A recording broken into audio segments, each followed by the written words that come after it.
Welcome back to Bold Strong. This is Craig. Today I have a great opportunity to speak with a friend of mine by the name of Derek Ryan. Derek Ryan is a Calgary Flames player in the NHL, and a great opportunity. The season's wrapped up for him now and for the Flames. And it was really great catching up with him as he's moved now into his a little bit of a break and getting to experience a little bit of the summer with his kids. Derek's a really interesting individual. He's obviously a tremendous athlete, but he's also a very smart guy. And he takes what he does very seriously, whether it's in sports or in life. And really enjoy speaking with him. He has some great insights on education and also specifically lifting where you stand. We bring that up in the conversation. In any case, enjoy this with Derek Ryan. Wonderful gentleman, and look forward to seeing you in other episodes as well.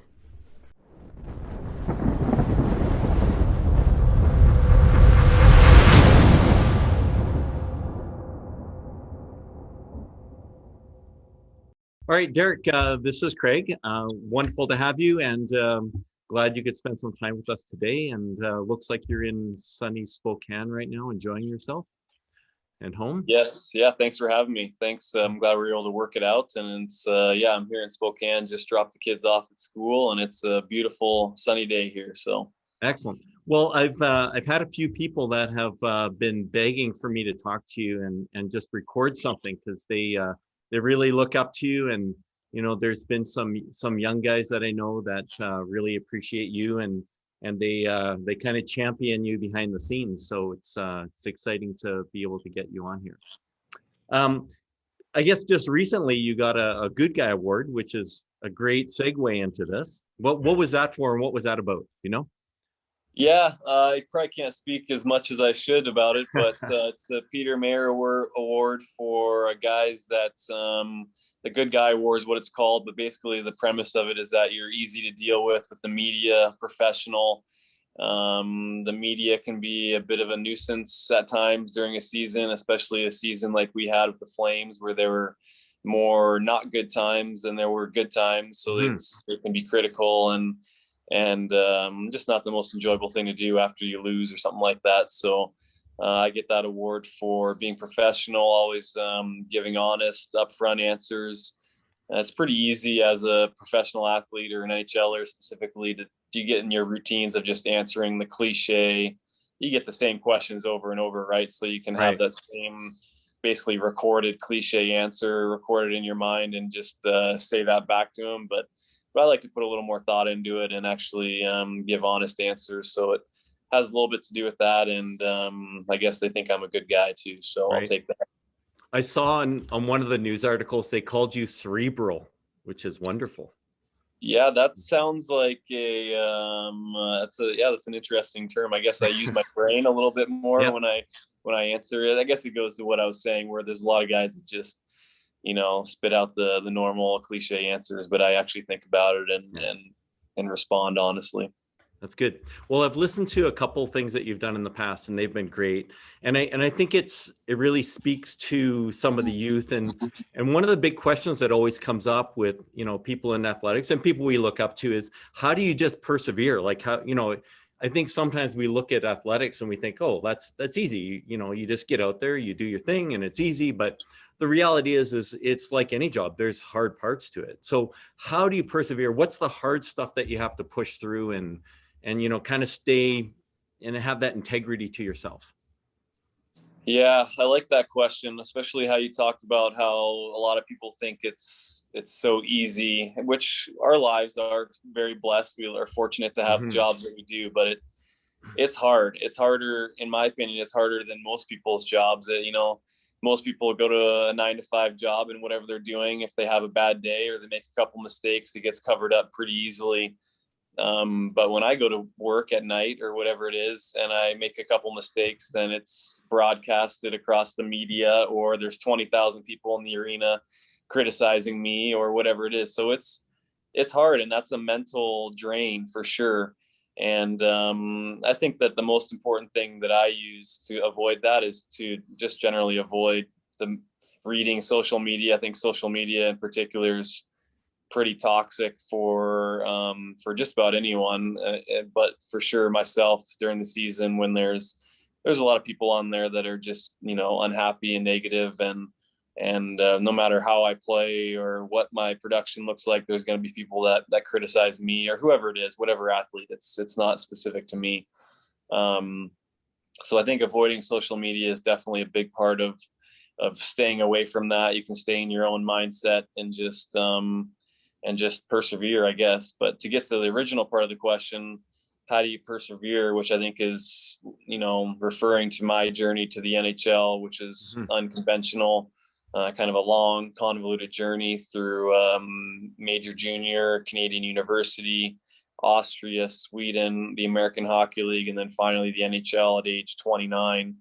Pretty unheard of, but how did I do that? How did I persevere? I mean, it's hard to really put that into words, but I think that the biggest thing that allowed me to do that was I didn't really have, the NHL wasn't my goal when I was in major junior or Canadian university, probably even more so.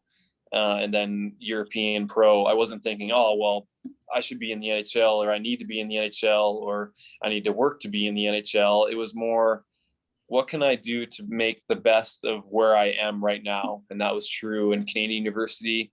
What can I do to be the best student I can be right now? And what can I do to, put the best foot forward so I can have a professional hockey career after university? Right.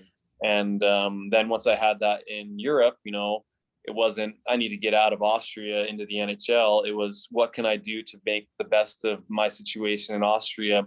What can I do to have the best career in Austria, make the most money and have the most success and have the best family life in Austria? And it just kind of moved from Sweden to the American Hockey League and then finally to the NHL. But I mean, that's just a thought off the top of my head. But I feel like if I was thinking the whole time about the NHL, it really would have seemed too daunting. And I would have been bogged down by, how much work or how hard that would have been. Basically impossible, right? Yeah.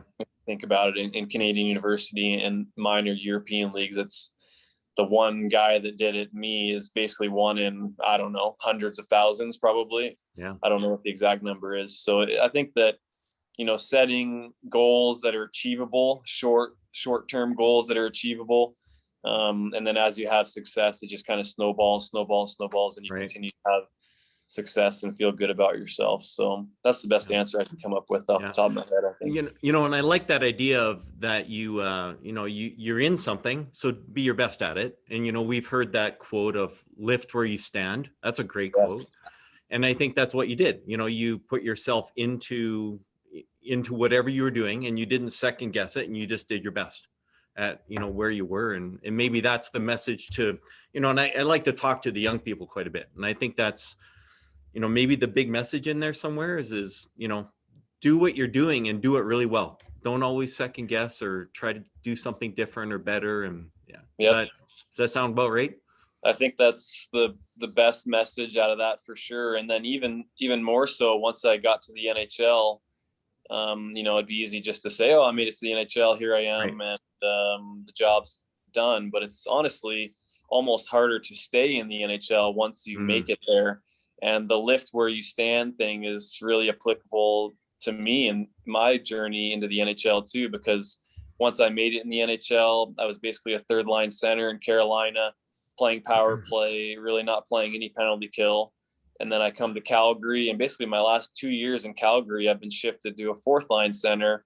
It's basically zero power play and all penalty kill. So I've had to, it would have been really easy mentally to be like, oh, well, I'm not getting my fair share or whatever it is. But I think I've been able to have success in that role because I've just focused on, okay, what can I do to maximize my role in this role? What can I do to maximize my production to the team, success of the team in this role? And I think I've been able to find a pretty good balance of adaptability to be able to be a great fourth line center and a great penalty killer and lift where I stand. So I think it's that saying changes with where you move and progress to as well. Right. That's it. Yeah, it is. It's a good saying. I really love it. Is there, as you've been going through this, and I'm sure there's been people in your life that have really, they've been there for you. They've been maybe a mentor or someone you look up to, or like, how does that play into being successful and having those people in your life, and then actively going out and finding them and having those relationships with people. Yeah, I think that's important. I don't know if I have like a super profound mentor that, I mean, obviously my dad has always been there for me, but he never played competitive sports or hockey at a high level. So it's not like I can talk to dad and he understands exactly what I'm going through, because it's really hard for someone to understand what it's like to be an NHLer unless you've actually been an NHLer. And so I think that the biggest thing my dad gave me was just a sounding board for ideas and for things that I was going through. And he understands hockey, so he can talk hockey pretty well with me. And I can give him a phone call basically after every home game. I give him a phone call on my 20-minute drive back to my house in Calgary, and we can talk about the game and how things went and what I can do to be better and what I did well and stuff like that. So I think that I don't know, maybe just mentally that was good for me to unload that. I think that it's pretty hard for us as athletes. We get kind of bogged down mentally. There's so much we're processing, especially after a game. A lot of guys have trouble sleeping because there's so many things. You're basically just rewinding and going through the whole game over and over again, how I messed up, what I could have done differently. Or if you had a good game, it's like, okay, this is what I did. It was, I made a good play here. And so I think my dad's been crucial to me in that regard. And in terms of mentors and finding motivation and outlets to learn from, I think that's pretty readily accessible to a lot of the youth nowadays with the internet. There's a lot of YouTube and Instagram people that are motivational. I spoke bad about social media before. Now I'll speak more highly of it. I think if you're using it for good things, where you can find certain people to follow or to interact with that are motivating you or helping you stay on task or whatever it is, I think that can be pretty beneficial. So it's dangerous. It's a slippery slope on social media, but there's a lot of good stuff on there too. So I think that's, I think the youth are lucky to have that available. I didn't really have that as a young athlete or a young student or anything like that. So I think that if you use it properly, it can be beneficial. Right. Social media when I was younger was a magazine. It was you had to flip pages, and there was no feedback whatsoever. So yeah, now it's instant feedback. Yeah. I was at the U of A. I was on the Golden Bears track team. And so, but I was probably there about when you were in kindergarten. So it was a little, I preceded you. But it was good. So, when you look at the educational, and I think that's one thing that's interesting, is that you didn't look at, the sport and say, this is it. And you certainly said, I'm going to be really good at it because that's where I'm at. But you also looked at education and said, this is important too. And I can't just be the guy on the ice. Yeah, for sure. I think that my coach at the U of A was Eric Thurston. And he said it best that we need to be students first and athletes second. And I know a lot of guys that played on my team didn't take that very seriously. And as you can imagine, there's a lot of kids at that age. It's tough. University is really hard, and going to school is really hard because that was the first time really you have to balance schoolwork, athletics, and social life too. And I think that a lot of the guys that I played with really struggled with that. But for me, I think I have to give props to my parents. They really enforced the school thing on me early. I think I had the personality where I knew it was important, even from, elementary to middle school and then high school and then the university. It was always a big deal. That was part of the reason that I chose to go to Canadian University as compared to going to play minor pro somewhere in North America and subsequently burning my scholarship that I would have earned through the Western Hockey League. I was really, my parents were, and were really, we really stressed the importance of using that education package. And I was studying to become a pharmacist. I was doing my 4-year undergraduate degree in a Bachelor of Science in human physiology. So it was, a huge course load with a lot of labs, which is basically a whole nother course. And it was a lot of work, but I think that no matter whether I played in the NHL, made it to the NHL, which I wouldn't have expected at that point, whether or not I did that, hockey can't last forever, and I need to Mm-hmm. have something to fall back on. Whether I end up using that education when I'm done with hockey at this point, who knows? But at least I have a degree. If things would have gone sideways at some point in the journey, I would have been able to fall back on my education and Right. something with that. So it's huge. I see a lot of guys, young guys in the NHL, that we have so much free time away from hockey that I wish they would be taking courses or something, because I think why not, right? You're working towards something, and we have the time and the money, so you may as well. So I'm just curious, when you were in school and you're a athlete and you're getting an education, that's tough. I kind of did it myself as well. And like, what's the message in there, to athletes who are in school as well? Like, how do you maintain that balance in life? Because you got to work hard in both. Yeah, it's a big lesson. I think that some people learn it the hard way, where they mess up and then they figure it out later, and some people figure it out a little faster as they're going through it. But basically, it's a big test on time management. How are you able to manage your time? You only have so much time in the day, so many hours in the day, and so many hours in the week, and you have to allocate them somewhere. Like I said, you have schoolwork. You have to allocate some of your time to schoolwork, studying, going to class, whatever it is. You have to allocate some of your time to being an athlete, training, going to practice, games, preparing, and recovering after games, whatever that is. And then you have time for your social life too. You need some of that. Right. Everyone needs that. You can't just shut yourself away from hanging out with people and being with friends and family and whatnot. So it's a test, and I think it becomes readily apparent how you're doing on that test as you go through school, how your marks are, as you go through the athletic program, how you're performing, and then how your social life is. It's really hard. There's not a right answer for everyone. Everyone's a little bit different. For me personally, I spent more time on my schoolwork than most people, because I took that more seriously. That was more important to me. So I basically, you have a priority list and you allocate your time subsequently. So that's just the way it is. And you have to kind of figure out what works for you, what's best for you. But it's hard. Yeah. What's been the hardest part? Like like you look back over the last 20 years, you're married, you got kids, you travel all the time. It's hard to catch you because you're somewhere. Yeah. But like, what's the hard, and you got to train, right? And you got to train, you got to be at games. Like, there's a lot that you have to do. What's the hardest thing that you have to overcome now?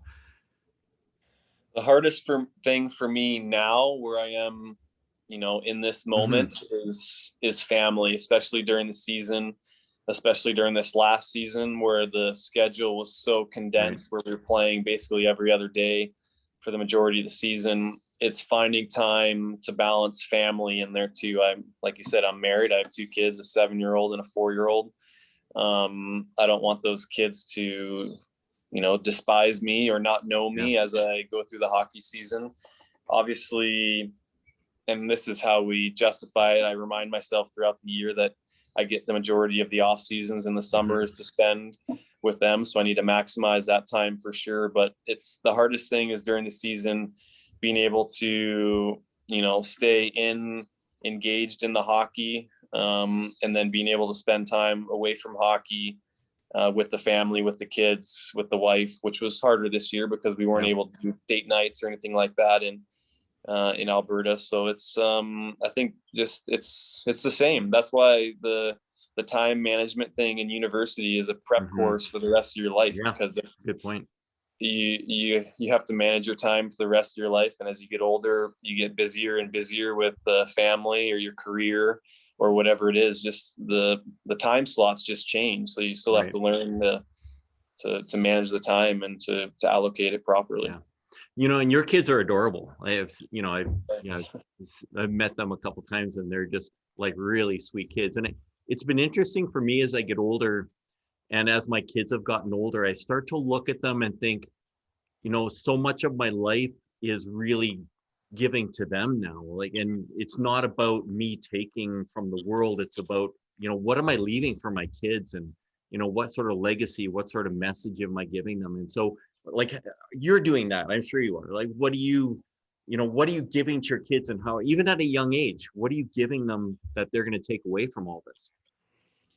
Yeah, that's a good question. I think that having kids in general is probably the biggest step towards being unselfish. I think that it just basically forces you to be unselfish in the best way possible. I think all fathers and mothers, parents can speak of that, once you have kids, you become so much less selfish about your time, your money, your efforts, whatever it is. For me, it's just spending time with my kids. We're obviously financially well off, and we can, give our kids toys and all that kind of stuff. But I think it's not beneficial in the end. I think at the end of the day, they want to spend time with dad and mom too. Obviously, Right. they get lots of time with mom, but they want dad during the season when I'm gone all the time. And it goes back to that time management where I'm able to find time to spend with them, getting down on the floor, playing Paw Yep. Patrol with my 4-year-old, whatever it is. And Yeah. those are the moments that really matter. So I think that giving them the time of day and doing things that are fun for them. And my 7-year-old, he's a little athlete, so it's taking him to That's hockey, great. talking hockey to him, or he's been into golf this summer. Oh, It's wow. going to the golf course or going to the range or whatever it is, mini golf with him, and just finding ways to connect with them, bond with them by spending time with them. That's been the biggest thing with me and my kids.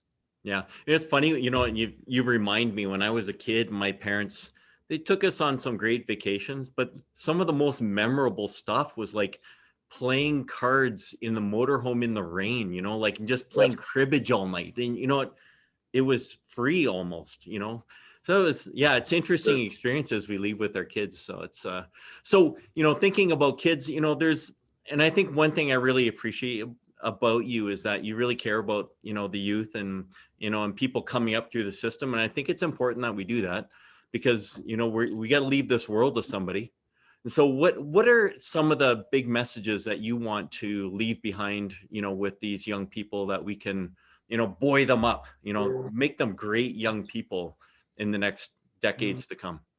Yeah, that's something that my wife and I and our friends in the church, we talk about that all the time. How can we, bolster the youth is basically the premise of that. How can we strengthen them? And for me and my kids, obviously my kids aren't super old yet. We're still going through that. And as a parent, you learn as you go. But I think the biggest thing for me so far, dealing with my kids and then dealing with young athletes that I've dealt with throughout my hockey career, is to give them advice. Obviously, as we are doing now, we talk about life and the events that we've gone through in our life, and they can choose whether or not they want to listen and digest it and apply it in their lives. And then that prepares them to make the decisions on their own. At the end of the day, when our kids get old enough, they have to be able to make those decisions on their own. They're forced to. And whether they make the good decisions or not is fine, because sometimes when we make bad decisions or we regret decisions, that's when we learn the most too. So with my kids, it's letting them go through those trials, letting them go through those those harder things and those decision-making processes, and then they make a decision, they see the results, and then we talk about it. I was having a conversation this morning with my son, Zane, who's 7. 2 weeks from now, he has to make a decision. He has a cousin coming up from Utah. He's going to be here for 3 days. Doesn't get to see this cousin very often. But the same weekend, he has a birthday party from one of his fellow hockey players that he was really looking forward to. So he has to make a decision on where to allocate his time and where he's going to be. And there isn't a right decision or a wrong decision, but it's a decision, and that's life, right? Those decisions get more and more important as you get older. Obviously, a birthday party and cousin time aren't super important, but as you get older, those decisions become even more and more important. So you let them make their decisions, and then you see what happens, and see how it plays out, and then you talk about it, whether maybe it would have been better to do it a different way, and you learn. I think that's the biggest thing. We can't take the trials away from the youth.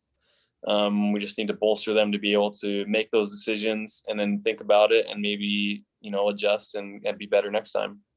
I think you set a good example for your kids, and that's an important parenting thing. And I think back to when my kids were, like back 15 years ago when they were still little, and we used to think, wow, we're gonna not have them play video games. We won't buy a video console. And it's like, wow, the world happens so fast. Like, some of those decisions just get pulled away from you. But it's that setting a good example and being good people, and that really makes a big difference when it comes to kids making good decisions, I think. So you've done well there, I think. Yeah, thanks. That's interesting you bring up the video games too, because that's been a discussion in our house. Yeah. Zane has a Switch and he has, I don't know, like 10 games probably, and he could play it all day if he wanted to. But, we try to set the precedent that it's, especially during the off season, it's a lot more enjoyable to be outside. We have the pool, we have everything to be outside and a lot more activities. And he hardly ever plays his Switch. So it's, I think it's by showing that example and being outside and playing other things, being together in other regards. So it's important. Yeah. I think it's a good point, really, that, the best way to get people off of a video game is to get them into something else. Exactly. You gotta replace it. Like if they're just going to sit on the couch, then, they're going to do something fun. So yeah, no, it's a super good point. So what's off season look like for you, other than, you got family and stuff? You got to keep training a bit. Yep. You can't just sit on the couch and watch TV. It's not going to work. Definitely can't do that. Yeah, I definitely wouldn't be an NHLer if I did that. Yeah. It basically, well, it looks like this. I'm in the easy time right now, where we just finished up a little over a week ago or so, or a couple weeks ago. So I take about 3 weeks and I just kind of relax, spend time with the family. I'm back here at the house. There's lots of housework to do as we're away from the house all hockey season. And so I'll take 3 weeks, just kind of rest and recover. After that, I start the training program with the Flames and get back on the training program, which is 5 times a week in the gym. A lot of strength and weights and mobility and stuff like that.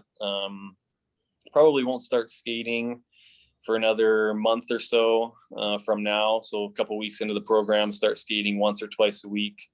And then the program just ramps up as we get closer to the season with more intense workouts and more time on the ice. And in the meantime, try to allocate some time to more family stuff, going to the lake, hanging out with friends and family here in Spokane, which we don't get to see a lot during the season or at all, really. So that's the basic premise of it, I guess.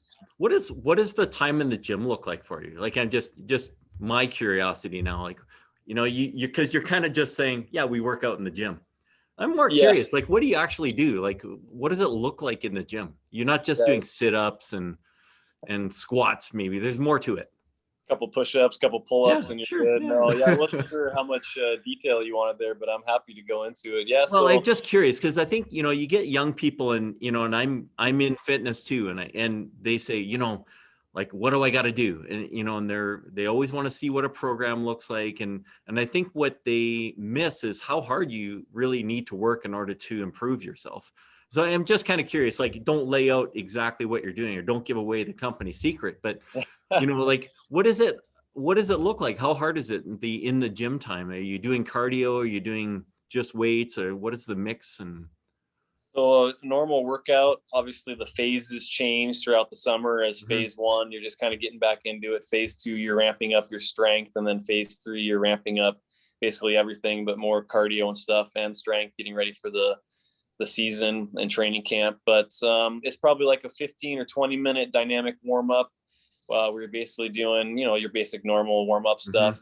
And then I'll have probably a 50 to 60 minute strength component where we're either doing legs or an upper body, back, chest, whatever it is, has different focus for every day of the week. It's a lot of legs. There's legs basically every day, because I'm a hockey player. Legs are the most important thing. So leg strength is basically in every single, at least 4 days a week. Wow. And then 3 days a week, there's a cardio component. And that changes as well. It changes from, I'm trying to remember here, but it changes from a kind of a longer distance, like a 15, 20 minute, just steady rate ride, which, monitoring your health or your heart rate, during the cardio portion is important. We do that every day. We just make sure we're in the right heart rate zone. So the 3 of the cardio will all be different, whether we're doing, low heart rates for a longer time, Right. or we're doing long or shorter intervals for like 60 seconds, which is more applicable to a hockey shift, at a super high heart rate, 90% Right. of your max heart rate or higher.